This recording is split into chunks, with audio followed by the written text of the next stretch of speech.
15 years had passed since that day on Helios 7. Taesung was 42 now, with gray streaks in his hair and lines around his eyes from years of worry and responsibility. He was no longer a simple patrol pilot. Now he was Commander Taesung, leader of Settlement Hanyul, one of the largest Korean colonies in this sector of space. Settlement Hanyul was home to 200,000 people. It sat on the planet Seju, a beautiful world with blue skies and green forests that reminded everyone of Earth. The settlement had tall buildings, parks, schools, and factories. People had built good lives here. Children played in the streets, families gathered for dinner. It was peaceful and safe. Taesung lived with his wife, Ji-woo, and their daughter Hannah. Ji-woo managed the settlement's hydroponics facility, growing food for everyone. She was smart and kind, always thinking of ways to improve their farms. Hannah was 19 now, studying xenobiology at the settlement university. She wanted to understand all the different species in the galaxy. Every morning, Taesung would walk through the settlement with his security team. He knew many people by name. There was Sang-woo, the engineer who kept the power running. There was Yoo-jin, the teacher who educated the colony's children. There were the Park family and the Kim family who ran the marketplace. Taesung cared about all of them. They were his responsibility, his people. But that morning was different. Admiral Daeho, who now commanded the entire sector fleet, arrived at Taesung's office with a grim expression. He carried a data tablet that he placed on the desk. "We have a problem," Admiral Daeho said. Taesung looked at the tablet. The screen showed sensor readings from deep space. A massive fleet was moving toward their sector. The ships were strange, organic-looking, covered in what looked like armor made from metal and living tissue combined. "The Krell swarm," Admiral Daeho said quietly. Taesung felt ice in his stomach. Everyone knew about the Krell. They were not a species that could be reasoned with or negotiated with. The Krell were like locusts made of metal and flesh. They traveled from system to system, consuming everything. They ate resources, destroyed planets, and killed every living thing in their path. Entire civilizations had vanished because of them. "How long do we have?" Taesung asked. 3 days. "Maybe 4. Can the fleet stop them?" Admiral Daeho shook his head. "We have 3 defense frigates in this sector. The Krell are bringing 300 warships. We would last maybe an hour in direct combat." Taesung stood and walked to his window. He could see the settlement stretching out below him. Children were walking to school. People were going to work. They had no idea what was coming. "We need to evacuate," he said. "Already arranged," Admiral Daeho replied. "Transport ships are on their way." "But there is another problem." Taesung turned. "What problem?" "The transport ships can only carry 50,000 people." The words hit Taesung like a physical blow. 50,000 out of 200,000. That meant 150,000 people would be left behind. "That is not acceptable," Taesung said. "We need more ships."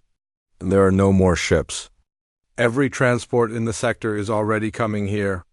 This is all we have." Taesung sat down heavily. His mind raced, trying to find a solution, but there was none. They could not build ships in 3 days. They could not fight the Krell. They could not run fast enough.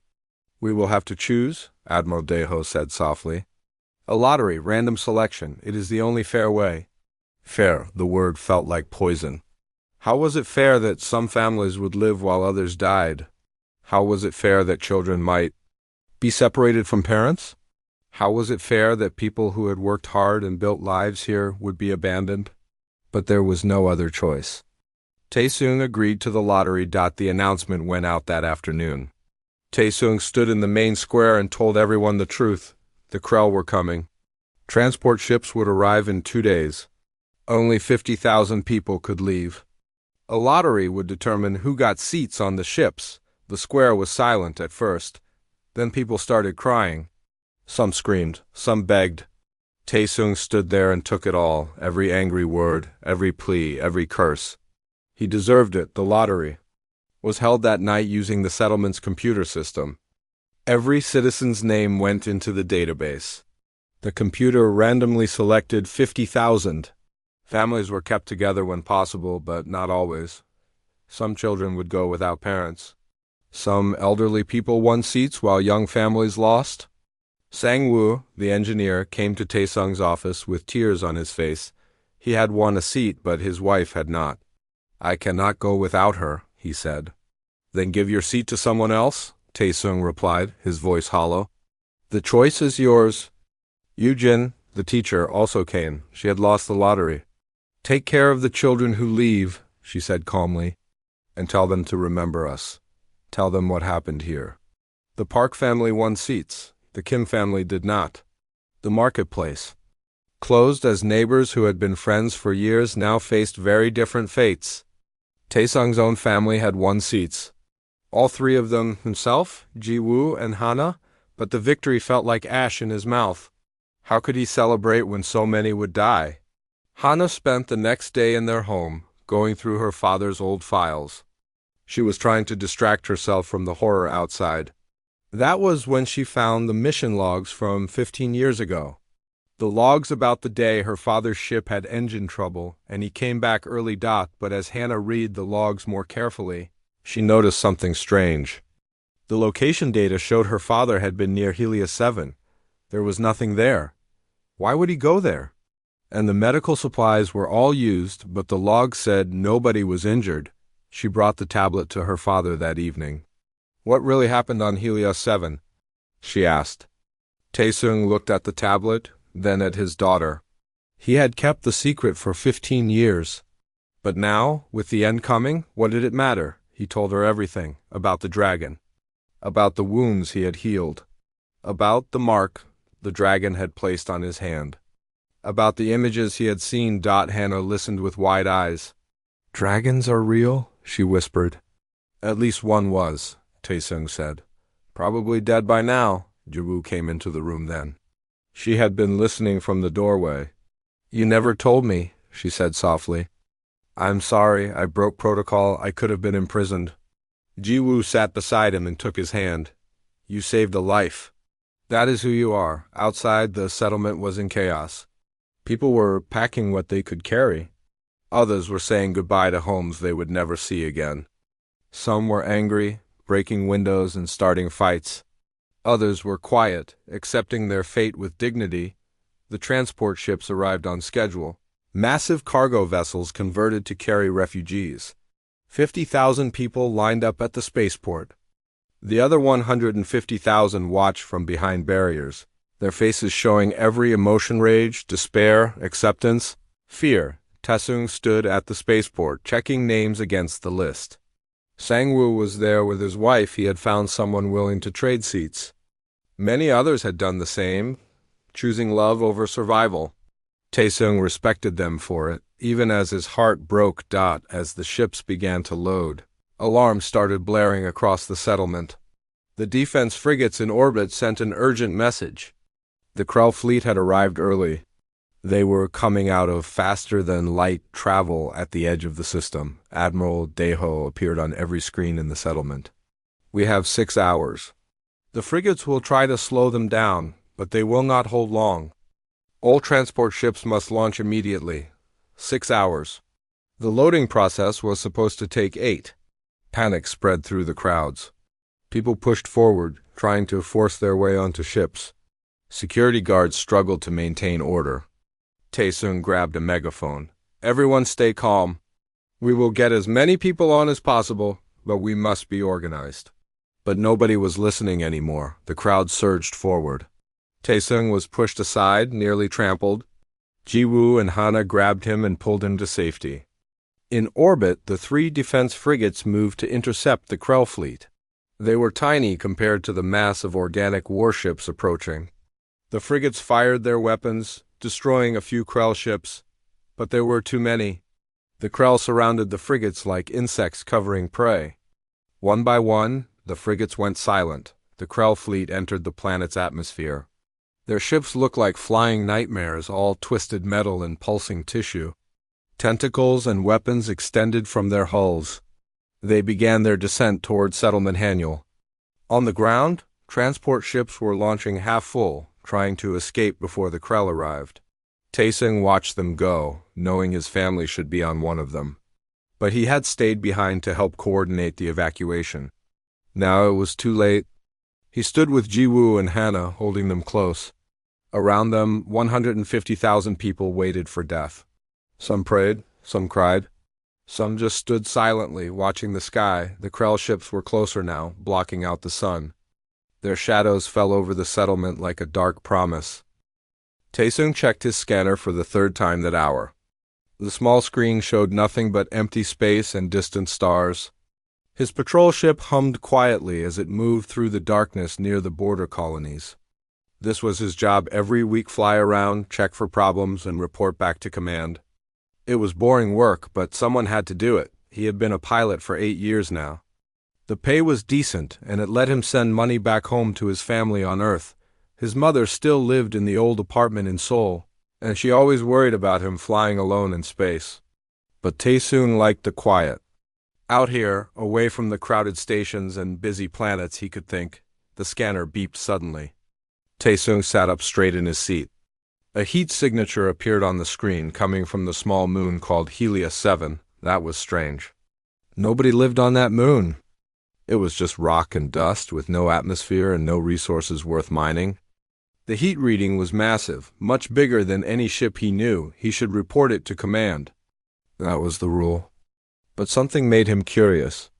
What could make that much heat on a dead moon? Maybe it was a crashed ship. Maybe someone needed help. Taesung changed his course and headed toward Helios 7. His ship entered the moon's orbit 15 minutes later. The heat signature was stronger now, coming from a crater on the dark side of the moon. He descended carefully, using his thrusters to slow down as he approached the surface.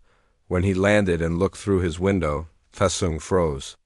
He could not believe what he was seeing. A dragon lay in the crater. Not a small creature from ancient Earth stories, but a real dragon, bigger than his entire ship. Its scales were deep red, like burning coals, and they reflected the light from distant stars. One of its wings was torn and bleeding, a dark liquid pooling on the gray rocks beneath it. The dragon's eyes were closed, and its breathing was shallow. Taesung had heard stories about dragons. Everyone in the galaxy had. The Drakari were an ancient race, older than humans by millions of years. They were powerful and rare, and most people thought they were extinct. But here was one, dying on a forgotten moon. He sat in his ship for several minutes, unsure what to do. Command had strict rules about contact with other species, especially endangered ones. If he helped this dragon, he could lose his job. He could even go to prison. But if he left, the dragon would die. Taesung thought about his mother and what she would say. She always told him to help others, no matter the cost. "We are human," she would say. "That means we show kindness." He made his decision. Taesung put on his spacesuit and grabbed the emergency medical kit from the storage compartment. The kit was meant for humans, but maybe some of it would work on a dragon. He stepped out of his ship and walked across the rocky surface toward the massive creature, up close. The dragon was even more incredible. Its scales were thick and beautiful, each one perfectly shaped. The wounded wing stretched out across the crater, and Taesung could see where something had torn through the thin membrane. The bleeding was bad. If he did not stop it soon, the dragon would die from blood loss. He opened his medical kit and pulled out the strongest bandages he had. They were designed to seal wounds in spacesuits, but they might work on dragon skin. Taesung climbed carefully onto the dragon's side and made his way to the injured wing. As he worked, the dragon's eye opened. It was golden and huge, watching him with an intelligence that made Taesung's hands shake. The dragon could kill him with one breath, one movement of its massive claws. But it just watched. "I am trying to help you," Taesung said quietly, even though he knew the dragon probably could not understand him. "Please do not move." He pressed the bandages against the worst tears in the wing. The dragon flinched but stayed still. Taesung used all the bandages in his kit, covering the wounds as best as he could. The bleeding slowed and then stopped. It was not perfect, but it might be enough to keep the dragon alive. Next, Taesung pulled out his water rations and his food packages. He only had enough for 3 more days of patrol, but the dragon needed them more. He opened the water containers and poured them near the dragon's mouth. The creature's long tongue came out and licked up the water gratefully. Taesung opened the food packages, 2 dried vegetables, protein bars, and nutrient paste. He knew it probably was not what dragons normally ate, but food was food. He placed everything within reach of the dragon's head. The dragon watched him the entire time. Its golden eyes seemed to understand what Taesung was doing. When all the supplies were gone, Taesung stepped back. He was now out of food and water, with 3 days left of his patrol. He would have to return to base early and make up an excuse. The dragon moved then, slowly and carefully. It lifted one enormous claw and reached toward Taesung. He did not run, even though his heart pounded in his chest. The claw touched his hand gently, and suddenly Taesung felt something warm flow through him. It was like light and memory combined, a feeling he could not describe with words. Images flashed in his mind stars he had never seen, worlds of fire and crystal, and the dragon flying free through galaxies. Then the feeling faded. The dragon pulled its claw back and closed its eyes again. Taesung understood somehow that the dragon had marked him, had given him a gift he did not yet understand. He walked back to his ship slowly, looking over his shoulder several times. The dragon rested peacefully now, its breathing stronger than before. Maybe it would survive. Maybe it would heal and fly away to wherever dragons go. Taesung climbed into his ship and started the engines. As he lifted off from the surface of Helios 7, he took one last look at the crater. The dragon was already standing, testing its bandaged wing. It looked up at his ship, and Taesung could swear it nodded. He set course back to base, his mind full of questions. What was a dragon doing out here? What had hurt it so badly? And what was that mark it had given him? When he arrived at the station, Commander Daeho was waiting. "You are back early," the commander said, frowning. "What happened?" Taesung had prepared his story. "Engine trouble. I used my emergency supplies and had to cut the patrol short." Commander Daeho looked suspicious but did not ask more questions. "Get your ship checked. And next time, follow protocol and call for help instead of wasting supplies." "Yes, sir," Taesung said. He never told anyone about the dragon. Not his mother, not his friends, not anyone at command. But sometimes, late at night, he would look at his hand where the dragon had touched him.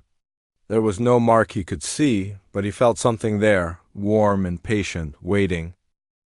10 years passed after the alliance was formed. Taesung was 52 now, his hair completely gray, his face lined with the marks of a life well lived. He walked with a slight limp from an old injury, but his eyes were still sharp and kind. He was no longer the commander of Settlement Haniel. That job had been passed to younger people. Now he spent his days as an advisor, a teacher, and a friend to dragons. Settlement Haniel had transformed into something beyond anyone's dreams. The settlement was now a city, the largest in the sector, home to 500,000 humans and 2,000 dragons. The buildings were tall and beautiful, built with both human and dragon techniques. Gardens floated in the air, held up by dragon technology. The sky was always full of dragons flying between the towers, their scales glinting in the sunlight. Hannah was 29 now. She commanded the Joint Defense Fleet, a military force that combined human ships with dragon warriors. Her flagship was called the Unity, and it patrolled the sector, protecting all the colonies from threats. She wore the uniform of a fleet commander, and on her chest was a badge showing a human hand touching a dragon claw. Juwu still worked with agriculture, but now she managed farms across 20 different worlds.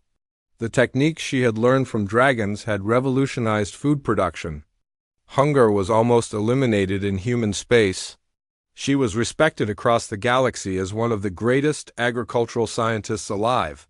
Vrax remained bonded to their family. Dragons called them clutchkin, which meant family not by blood but by choice. The red dragon had a chamber in their home, specially built to accommodate its massive size. It was a strange cytodragon living with humans like a beloved family member. But in Settlement Haniel, it was normal that morning. Taesung sat in the garden with Vrax, drinking tea and watching the sunrise. This had become their daily ritual. They would sit together in comfortable silence, two old friends who did not need words to communicate.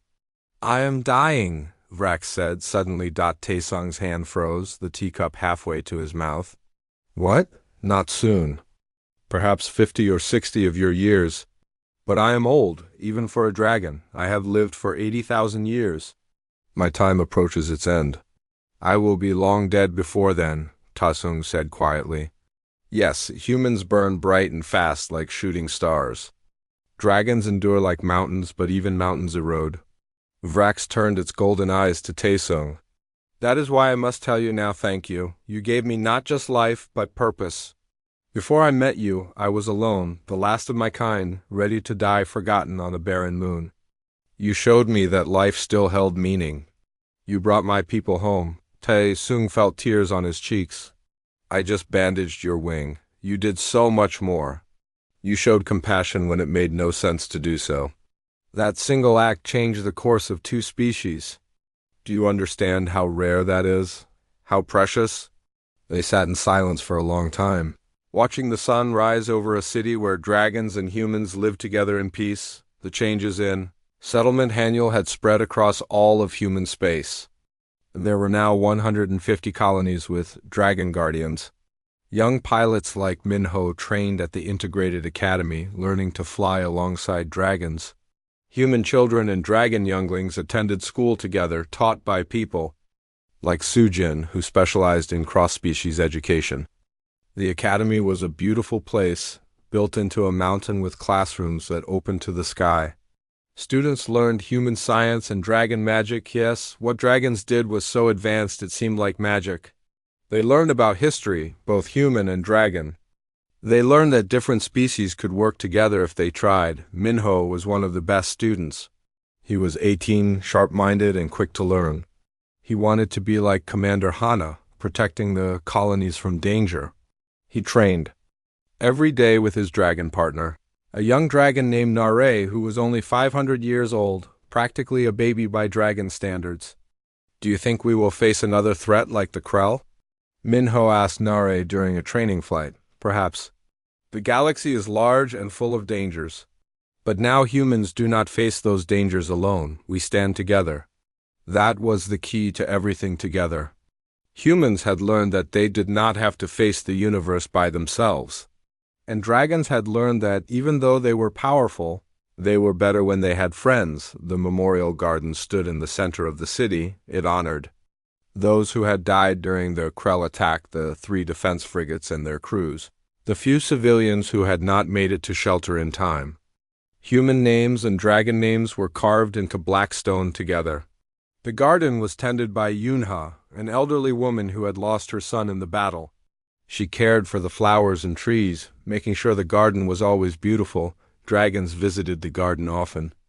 They would sit beside the memorial stones and remember.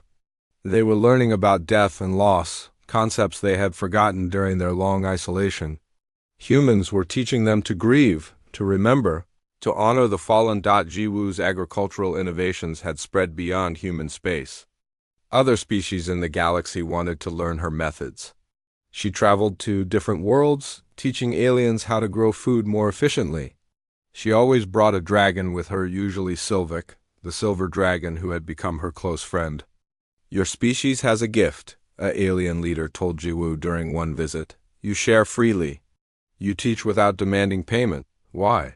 Because that is what humans do, Wu replied. We help each other. We help others. It is who we are. The alien leader looked at Sylvic. And dragons help because humans taught us too, Sylvic said. They reminded us that strength means nothing without compassion. Power is meaningless without purpose. We protect humans because they are worth protecting. And through them, we protect the galaxy. Dr. Hyenju was now old, her hair white and her hands shaky, but her mind was still sharp. She had combined human medicine with dragon healing to create treatments that seemed miraculous. People came from across the galaxy to be treated at her hospital. She never turned anyone away. She had a dragon assistant named Taeyeon, a gentle green dragon who specialized in healing. Together, they had saved thousands of lives. Hanju knew she did not have many years left, but she was training the next generation of doctors to continue her work. The galactic community had changed its view of humanity completely. What had once been seen as a young, weak species was now respected. Humans had befriended dragons, something no other species had managed. They had shown that kindness could be a strength, that compassion could change everything. The Galactic Council met on the neutral station called Crossroads. Representatives from 100 species gathered there to discuss trade, law, and peace. Taesung had been invited to address them. He stood at the podium, an old man with gray hair and kind eyes, and looked out at the assembled aliens. Some were humanoid. Others were completely different energy beings, hive minds, crystalline entities. All of them waited to hear what he would say. "My name is Taesung," he began. 50 years ago, I was a simple pilot. I did a simple thing. I helped someone who was hurt. I did not think about politics or alliances. I did not consider what I might gain. I just saw someone suffering and decided to help. He paused, looking at the faces and non-faces in the audience. That single act of kindness brought dragons back to our galaxy. It created an alliance that has protected billions of lives. It changed humanity's place in the universe. And I want to propose that we make this our standard. Not just for humans and dragons, but for everyone. He pulled out a document and held it up. This is the Compassion Doctrine. It states that aid given freely, without expectation of return, creates bonds stronger than any treaty.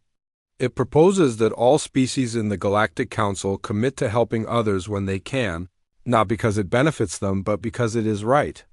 Murmurs spread through the chamber. Some species were skeptical. Others were interested. Vrax entered then, its massive form somehow fitting through the doors. The dragon moved to stand beside Taesung. Other dragons followed: Morith, Sylvic, Quellen, and dozens more. They stood in silent support. Dragons endorse this, Vrax announced to the assembled council. Humans saved us when we were lost. Now we help save others. This is the way forward. The vote took 3 days. Species argued and debated. Some said it was naive. Others said it was impossible. But in the end, the Galactic Council voted to adopt the Compassion Doctrine. It was not perfect. Not every species would follow it. But it was a start. The celebration was broadcast across the galaxy. In Settlement Haniel, people danced in the streets. Dragons flew overhead, breathing fire in beautiful patterns. It was a moment of hope. A moment when the galaxy came together and chose kindness. Taesung stood with his family, watching it all. Wu held his hand. Hannah stood tall in her uniform, pride shining on her face. Vrax loomed behind them, a protective presence. "You changed everything, Father," Hannah said. "No," Taesung replied. "I just made one choice." But that choice was multiplied by everyone who decided to follow that path. By you, by your mother, by every human and dragon who chose compassion over fear. But it started with you, Wu insisted. On that moon, when you decided to help instead of following orders. Taesung thought back to that day so long ago. He remembered the wounded dragon, the fear, the decision to help despite everything. The sky above Settlement Haniel turned black with Krell ships. They descended like a swarm of metal insects blotting out the sun. The temperature dropped as their massive hulls blocked the light. People on the ground looked up in terror. Knowing these were the last moments of their lives, Taesung held Jiwoo and Hannah close. He thought about all the things he should have said to them over the years. All the moments he had wasted working instead of being with his family. Now there was no time left. The Krell ships were less than a kilometer above the settlement when the air suddenly split apart. At first, it looked like lightning green and bright, tearing across the sky in jagged lines. But it was not lightning. The air itself was opening, ripping like fabric. Through the tears came light, so bright that people had to shield their eyes. Then came the roar. It was not a sound that any human machine could make. It was ancient and powerful, the roar of creatures older than civilizations. It echoed across the settlement and shook the ground. Beneath their feet, dragons poured through the tears in reality, hundreds of them. They came in every color: red and gold, blue and silver, green and black. Some were as large as buildings. Others were smaller, faster, darting through the air like birds of prey. Their scales caught the light and reflected it in brilliant patterns. Their wings stretched wide, casting shadows that pushed away the Krell darkness. At the front flew a dragon that Taesung recognized immediately. Its scales were deep red like burning coals. Even after 15 years, he knew those scales. He had bandaged the wing that now beat strong and whole through the air. "Vrax," Taesung whispered. The dragon heard him somehow, despite the noise and chaos. Its golden eyes found Taesung and the crowd below. Their gazes met, and Taesung felt that same warm feeling from 15 years ago. But this time, it came with words. Not spoken words, but thoughts placed directly into his mind. "The debt is remembered, little healer. The debt is paid." Then Vrax turned toward the Krell fleet and opened its mouth. Fire erupted from its jaws, but this was not normal fire. It was blue-white and brighter than the sun. The flames hit the nearest Krell ship and burned through its hull like paper. The ship exploded in a shower of metal and organic matter. The other dragons attacked. They moved with precision and purpose like a military formation. A massive blue dragon named Morath released lightning from its claws, striking 3 Krell ships at once. The electricity arced between the ships, frying their systems and sending them crashing to the ground outside the settlement. A silver dragon called Sylvic flew with impossible speed, moving faster than any human ship. It circled a cluster of Krell vessels, creating a whirlwind that caught them and threw them together. They collided and exploded in a massive fireball, a black dragon. Quellen seemed to disappear and reappear in different locations.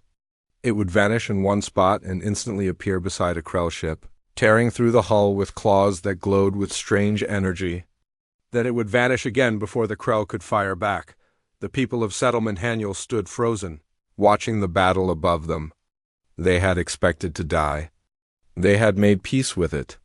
But now ancient creatures from legend were fighting to save them. Bongsu, a mechanic who had lost the lottery, fell to his knees and wept. "They came for us," he sobbed. They actually came. Dr. Hyunju, who ran the settlement hospital, grabbed her medical scanner and started recording everything.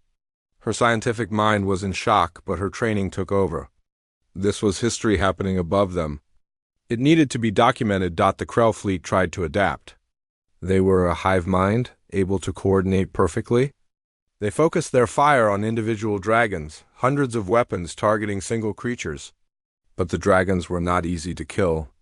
Their scales deflected most weapons. When they were hit, they healed impossibly fast. And they had technology beyond anything the Krell had seen. One dragon, green and ancient, opened its mouth and released not fire, but something that looked like a wave of distorted space.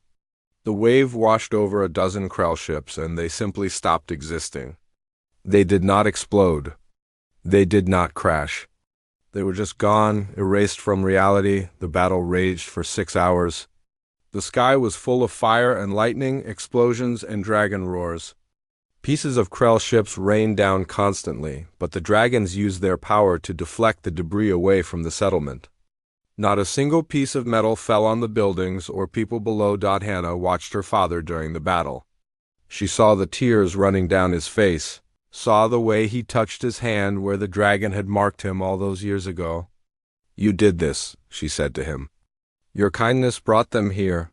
"I just bandaged a wing," Taesung replied. "I gave it water and food." "You gave it hope," Jibu said, taking his hand. "You showed it that not all species are cruel." As the hours passed, the Krell numbers dwindled. They had started with 300 ships. Now less than 50 remained. The dragons showed no signs of tiring. If anything, they fought harder, more fiercely. They were angry at the Krell for threatening the humans. These creatures had dared to attack the species that had saved Vrax, the Krell mothership. The largest vessel in their fleet tried to retreat.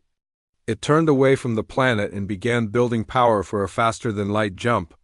The ship was enormous, 3 kilometers long. Covered in weapons and armor grown from twisted organic metal, Vrax saw it trying to escape. The red dragon flew higher, above the atmosphere, into the cold darkness of space.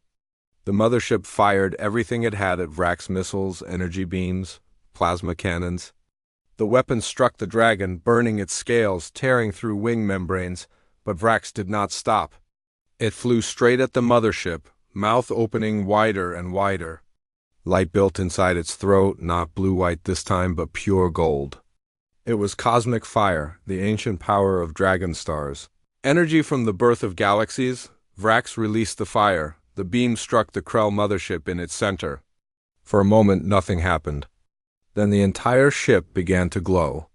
The light grew brighter and brighter until people on the ground had to look away.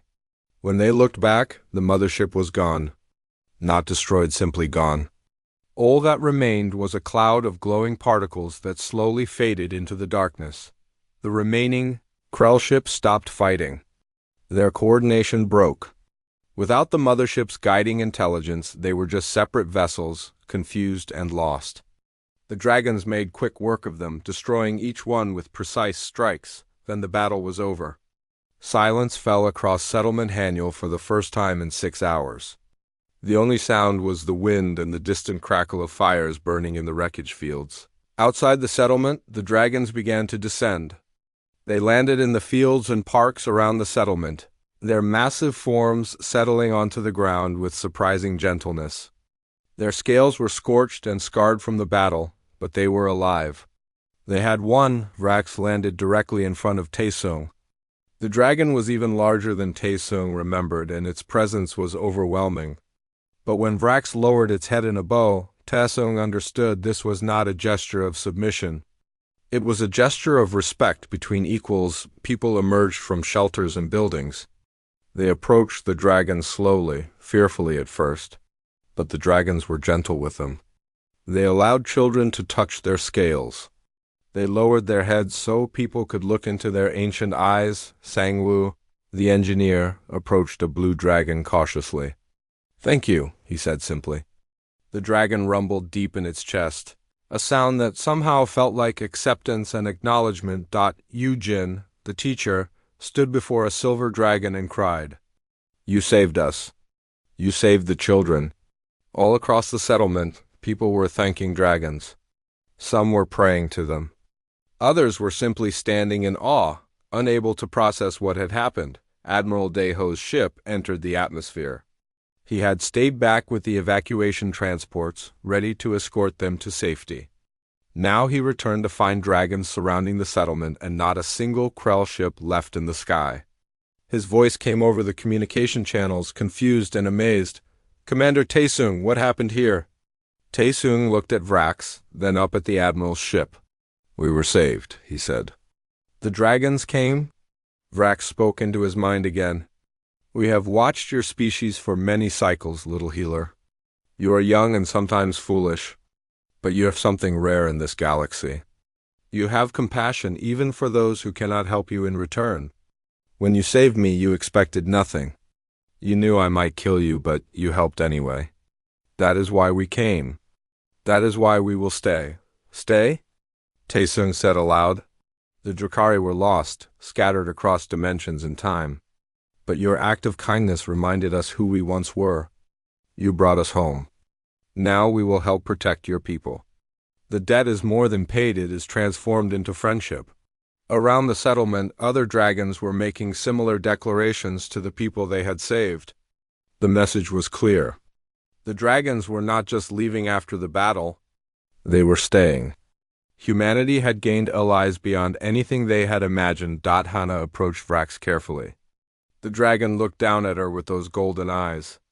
"You are the daughter," Vrax said, though only she could hear it.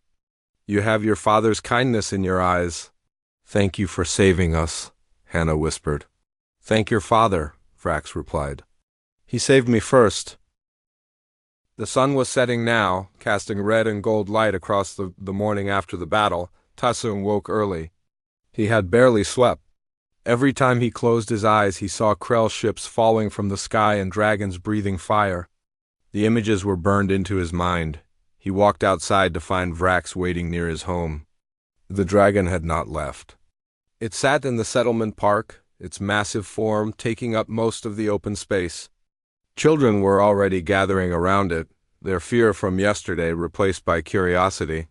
"You did not sleep," Vrax said into Taesung's mind. Neither did you, Taesung replied aloud. He had learned that he did not need to think his words for Vrax to hear them. The dragon understood speech just fine. Dragons need little sleep. We rest while flying, while watching stars. But you humans are fragile. You need rest. I will rest when I understand what happens next. Why are you still here? The Krell are gone. You paid your debt? Vrax made a sound like distant thunder, and Taesung realized it was laughter. Debt was paid the moment we arrived, little healer. We remain because we choose to. Your species is interesting. You are worth protecting. That day, more dragons arrived. They came through the same tiers in space, emerging from whatever dimension the Drakari called home. By noon, there were over 500 dragons in and around Settlement Annual. They landed in fields, on mountains, near the rivers. Everywhere Taesung looked, he saw the beautiful, terrible forms of ancient creatures. Admiral Deho returned with a fleet of human ships. He brought diplomats, scientists, and military officials. Everyone wanted to meet the dragons. Everyone had questions. The admiral landed his ship and came directly to find Taesung. This is unprecedented, Admiral Deho said. His voice shook with excitement. First contact with the Drakari. Do you understand what this means? They were thought extinct. I know what it means, Taesung said quietly. We need to establish formal communications. We need treaties, agreements, protocols. Admiral Deho pulled out a data tablet filled with notes. I have brought our best diplomats, Kyung-hee and Jae-won. They have experience with other species. The diplomats arrived that afternoon. Kyung-hee was a small woman with sharp eyes and a no-nonsense attitude. Jae-won was younger, enthusiastic, and nervous. They both stared at Vrax with a mixture of fear and wonder. How do we speak with them? Kyung-hee asked. They speak into your mind, Taesung explained. Just talk normally. They will understand. The first official meeting took place in the settlement's community center. Vrax could not fit inside, so they held the meeting in the courtyard. Dragons gathered on one side, humans on the other. It looked like a scene from ancient mythology. Kyung-hee stepped forward. She bowed respectfully. On behalf of humanity, we thank you for saving Settlement Annual. We wish to establish formal relations between our species. Vrax lowered its head. When it spoke, everyone in the courtyard heard its voice in their minds. We accept. Humans showed mercy when we needed it most. Now we offer protection and knowledge in return. Let us build alliance. The negotiations began immediately. Kyung-hee and Jae-won worked with Vrax and 3 other dragons, Morith, Sylvic, and Quellen. The discussions lasted for days. They talked about territory, technology sharing, and mutual defense. The dragons wanted nothing except the freedom to live near humans and study their culture. In return, they offered protection against threats like the Krell and access to technology far beyond human capability. While the diplomats talked, the settlement began to change. Dragons helped rebuild the areas damaged by falling Krell debris. They used their fire to melt metal and their strength to lift materials. What would have taken humans months took the dragons days. Sang-woo, the engineer, found himself working alongside a copper-colored dragon named Hyeon. The dragon could manipulate electromagnetic fields with its mind, making it perfect for installing the new shield generators that would protect the settlement. Your species builds with such small tools, Hyeon observed, watching Sang-woo work with a welding torch. We do not have claws that can tear through metal, Sang-woo replied. Perhaps we can teach you better ways. And so began the exchange of knowledge. Dragons taught humans about their technology shields that could stop any weapon, engines that bent space itself, materials stronger than anything humans had created. In return, humans taught dragons about art, music, and emotion. The dragons had forgotten how to feel deeply. They had lived so long, seen so much that emotions had faded. But humans felt everything intensely: joy and sorrow, love and anger. The dragons found this fascinating. Yujin, the teacher, started special classes. She taught dragon younglings, yes, dragons had children, though they only had one every few thousand years about human literature and poetry. The young dragons listened to stories about love and loss, adventure and sacrifice. Their eyes glowed with wonder. "Why do your stories always have endings?" a young dragon named Biora asked. "Dragons live forever. We do not have endings." "That is exactly why our stories matter," Eugen explained. "We have limited time, so every moment is precious. Every choice matters because we will not get another chance." The young dragons thought about this. Then Biora said, "I think that makes humans very brave." Vrax spent most of its time with Taesung's family. The dragon had taken a special interest in Hannah. It would take her flying, carrying her on its back through the clouds. Hannah recorded everything with her scientific equipment, documenting dragon biology and culture. "Your scales are made of something we do not have on Earth," Hannah said during one flight. "The molecular structure is impossible. It should not be able to exist." "Dragon scales are not made from normal matter," Vrax explained. "They are crystallized starlight, forged in the hearts of dying suns. That is why they are so strong." Hannah's eyes went wide. "Can you teach us how to make them?" "In time, perhaps." "Your species is young. You must learn slowly, or the knowledge will destroy you." Back on the ground, Jiwoo worked with dragon agriculturalists. Yes, dragons farmed, though their methods were very different from human ones. They could encourage plants to grow with their minds, could change soil composition with their fire. Jiwoo learned these techniques and combined them with human science. The result was amazing. Crops that normally took months to grow were ready in weeks. Food that had been scarce became abundant. Settlement Haniel's farms could now feed not just their own people but other colonies too. The Park family and Kim family reopened the marketplace. Now it sold both human and dragon goods. Dragons created art sculptures made from compressed starlight, music that sounded like the cosmos singing. Humans traded their own art paintings, pottery, woven fabrics. The two species learned from each other. Dr. Hyenju worked with dragon healers. She learned that dragon biology was so advanced they could heal almost any injury. They shared this knowledge, teaching her techniques that humans had never imagined. Soon, diseases that had plagued humanity for centuries could be cured. Not everyone was happy about the changes. Some humans feared the dragons. They worried that humanity would become dependent on them, that they would lose their independence. A man named Wu Jin organized protests. "We do not need their help," he shouted in the settlement square. "We can survive on our own. What happens when they leave? What happens when they decide we are not worth protecting anymore?" Taesung met with Wu Jin privately.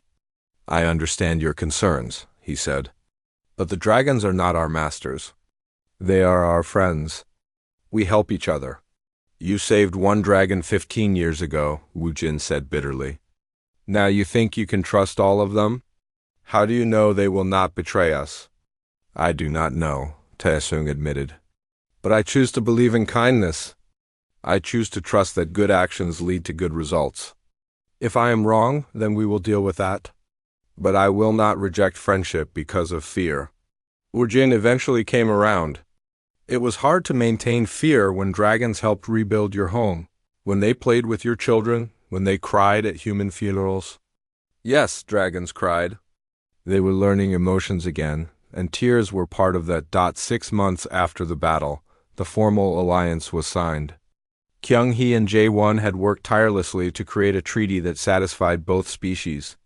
The signing ceremony was held in the same courtyard where negotiations had begun. Vrax signed for the dragons, pressing its claw into a specially designed pad that recorded biological markers. Admiral Daeho signed for humanity. Then they exchanged gifts. Humans gave the dragons a library containing all of human art and literature. Dragons gave humans a crystal containing knowledge about space navigation and dimensional travel. "This is a new beginning," Admiral Daeho announced. "Today, humanity and the Drakari become partners. Together we will face the galaxy." The celebration lasted 3 days. There was music and dancing, food and drink. Dragons and humans celebrated together. Young people danced with dragon younglings. Elderly humans shared stories with ancient dragons. Hannah received a special gift from Vrax. The dragon presented her with a single scale from its body. The scale was as large as her hand and glowed with inner fire. This scale contains knowledge, Vrax explained. Hold it to your forehead, and you will learn dragon history, dragon science, dragon philosophy. But be careful. It is too much knowledge for one human mind. You must study it slowly over years. Hannah Ack.